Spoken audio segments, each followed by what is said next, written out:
Welcome back, everyone, to our daily deep dive into most impactful healthcare news. Yeah, a lot to cover today. It's been a wild week, huh? It has. It really has. Well, let's jump right in. Sounds good.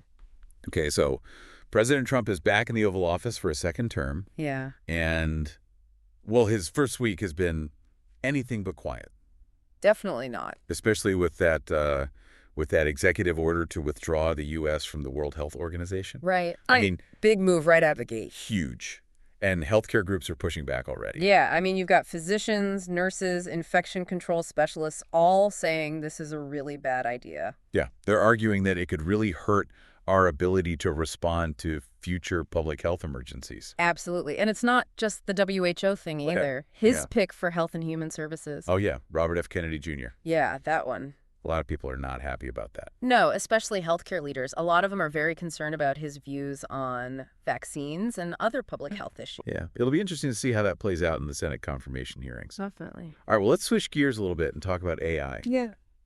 Things are moving so fast in that world, it's incredible. Yeah, it is. We saw that DeepSeek R1 is making some serious waves right now, Yeah. matching OpenAI in terms of capability, but at like a fraction of the cost. It's amazing, and what I think is really interesting is what this could mean for smaller healthcare providers, Right. clinics and hospitals with limited budgets, especially in developing nations. Yeah, being able to use AI for things like diagnostics and treatment planning. Exactly, and even drug discovery. Imagine like a small clinic in rural Montana being able to offer the same level of care as a major hospital in New York City. Right, and then you've got that article about AI-driven tutoring solutions. Yeah. Revolutionizing healthcare education, potentially. Which is huge because we need more skilled healthcare professionals everywhere. Yeah, all over the world. Absolutely. Yeah. But of course, with all this amazing potential comes the need for, responsible development and deployment. Right. And that's where the Texas Responsible AI Governance Act comes in. TRAE. That's the one. It's surprising to see Texas taking the lead on AI regulation, though, isn't it? A little bit, yeah. They're usually pretty business-friendly. Yeah, but it seems like they're trying to strike a balance here. Right, between fostering innovation and making sure AI is used ethically and safely in healthcare. What's interesting to me is how TRAGA deals with data privacy and algorithmic bias. Yeah, those are big concerns with healthcare AI. Absolutely. It'll be interesting to see if other states follow their lead. Potentially even other countries, too. We're really at a turning point with all of this, and the decisions made now will have huge consequences. Okay, well, let's shift gears again and talk about the human side of healthcare. Okay. The side that often gets overshadowed by all the technological advancements. Sure. Burnout among healthcare professionals is a huge problem. And that article, Confronting American Apartheid, A Tale of Two Women, really highlighted some of the systemic issues that are contributing to it. It did. It was a powerful piece. Yeah, Bishop Marion E. Boud's story and Yep. her fight for healthcare equity. Yeah, and it talked about the history of the Episcopal Church and their involvement in social justice. It's a good reminder that healthcare isn't just about, pills and procedures. Right. It's about addressing the root causes of health disparities and creating a system that's fair for everyone. Absolutely. And speaking of burnout, did you listen to that podcast, What Early Retirement Taught Me About Burnout and Purpose? Yeah, that was a really interesting one. Really gave you a glimpse into what physicians are going through right now. Especially the younger generations who are trying to find some kind of work-life balance. It's tough out there. It is, and that reminds me of that other article, How the Patriarchy Shaped Medicine and Why It's Time for Change. Oh, yeah, that was a good one. It argues that the whole culture of medicine, with its emphasis on stoicism and overwork, Yeah, contributes to burnout in a big way. it makes sense. And I wonder if all this talk about burnout, especially among younger doctors, will finally force the medical profession to change. That's the question, isn't it? It is, because the demand for healthcare professionals is only going to increase. Absolutely. And we can't afford to lose talented people to burnout. We need a system that supports healthcare workers One that prioritizes their well-being. and encourages a healthy work-life balance. Now let's talk about something a little bit different. The origins of COVID-19. Ugh. Remember that whole lab leak theory? Wow. Well, the CIA just released an assessment saying it's likely. They do say they have low confidence in their findings, though. Right. It's not based on any new intelligence either, which is interesting. Very interesting. It seems like this is going to keep being debated for a while. It probably will. But for now, let's move on to some other healthcare news. Okay. We're seeing a lot of health systems bringing pharmacy benefit manager services in-house. Which makes sense when you think about the rising cost of prescription drugs. It gives them more control. Right. They can cut out the middleman and hopefully make medications more affordable for patients. Exactly. It seems like a win-win. It does. And then there's the whole issue of rising vaccine exemptions. Ugh, yeah, it's not good. Public health experts are really worried about this. As they should be. That reporter we read called it a key trend to watch in 2025. The spread of misinformation is definitely a problem. It is. People are losing trust in vaccines, and we're seeing outbreaks of preventable diseases. It's really important to stay informed and make sure you're getting your information from reliable sources. Absolutely. And finally, there's that article about the challenges healthcare providers are facing with the potential for immigration crackdowns. Health providers gird for immigration crackdown. Yeah. They want to provide care to all patients regardless of immigration status. Of course. But they're caught in the middle of this really complex and hostile political environment. It's a tough spot to be in. It really highlights how interconnected healthcare is with all these other issues. Social justice, economic forces, political decisions, it's all connected. It's a lot to think about. It is. Well, it's clear that the healthcare landscape is constantly changing, Always. shaped by all sorts of forces. It's a fascinating field to follow, that's for sure. It really is. And we'll be back tomorrow to dive into the next wave of healthcare news. It's amazing, though, to think about how all of these, totally different news stories we've been talking about are actually, connected. Yeah. You know what I mean? They all kind of fit together. You're right. It's not just about, individual policies or new technologies. It's about how they all interact and what that means for the future of healthcare as a whole. Exactly. Take President Trump's actions, for example, and the whole thing with AI. Yeah. If the U.S. does actually withdraw from the WHO, it creates this huge gap in global health leadership. Right. Who's going to fill that gap? Yeah. Could AI actually step in?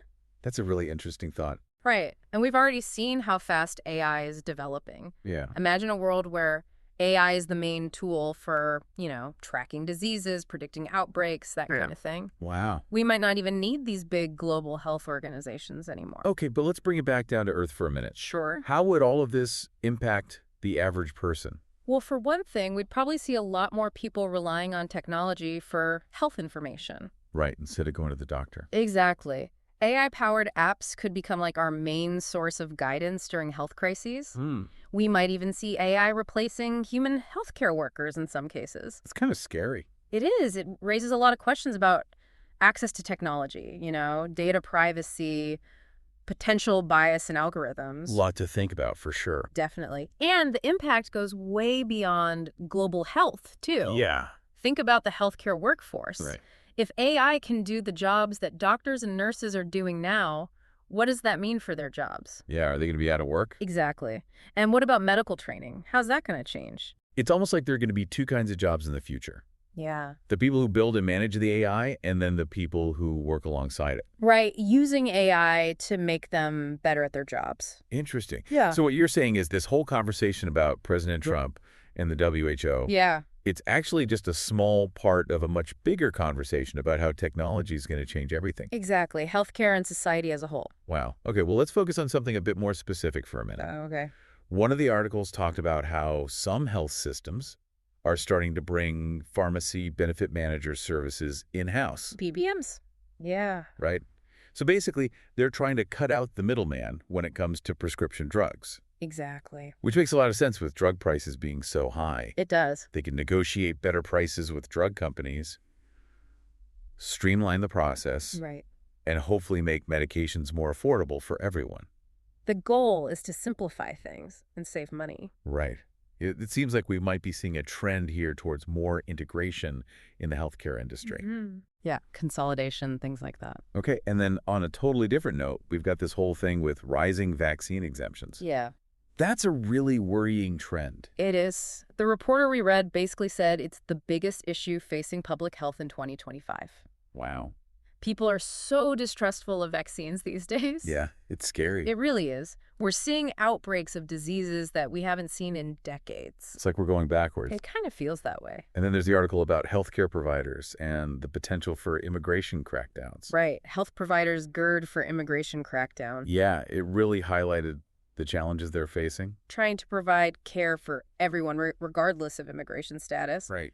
But they're stuck in this really tough political situation. It's a mess. It is, and it just shows how healthcare is connected to everything else. Social issues, economic issues, politics. It's all intertwined. Okay, so stepping back from the big picture for a second. Yeah. Did you see that the Cleveland Clinic is cutting 114 administrative jobs? Yeah, I saw that. It seems like a lot of hospitals are struggling financially right now. Yeah, rising costs, declining reimbursements, staffing shortages. It's a tough time. The whole healthcare system is feeling the pressure. It's like a domino effect. It is, and I think we're going to see more cost-cutting measures in the coming months. Probably even layoffs. Potentially. It's a tough balancing act, though. Yeah, you have to make healthcare more efficient and affordable, Right? but you can't sacrifice quality of care. Exactly. And you don't want to overburden the healthcare workers who are already stretched thin. Right. It's a complex problem with no easy solutions. We need to keep talking about these issues. We do. Open dialogue is essential. Absolutely. So let's bring it back to burnout for a minute Okay. and the need for a real culture shift in medicine. Yeah. The way we train doctors and the way they practice, it's just not sustainable anymore. It's like a recipe for disaster. It is. You can't expect people to operate at 100% all the time. Right, without any breaks or support. It's not realistic and it's not healthy. The long hours, the emotional toll of the job, the pressure to be perfect all the time. It's a lot for anyone to handle. And it's not just the long hours either, it's the emotional side of things too. Right, you're dealing with life and death situations all the time. Exactly, and there's this huge pressure to be perfect. Yeah, and you can't show any weakness. Especially not in a patriarchal system like medicine. Right.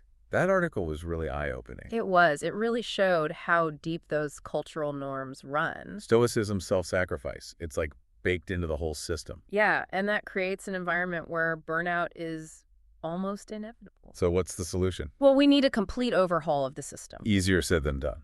I know, but we have to start somewhere. Okay, so what would that look like? A system that values both patient care and the well-being of healthcare providers. A system that embraces diversity and equity and inclusion.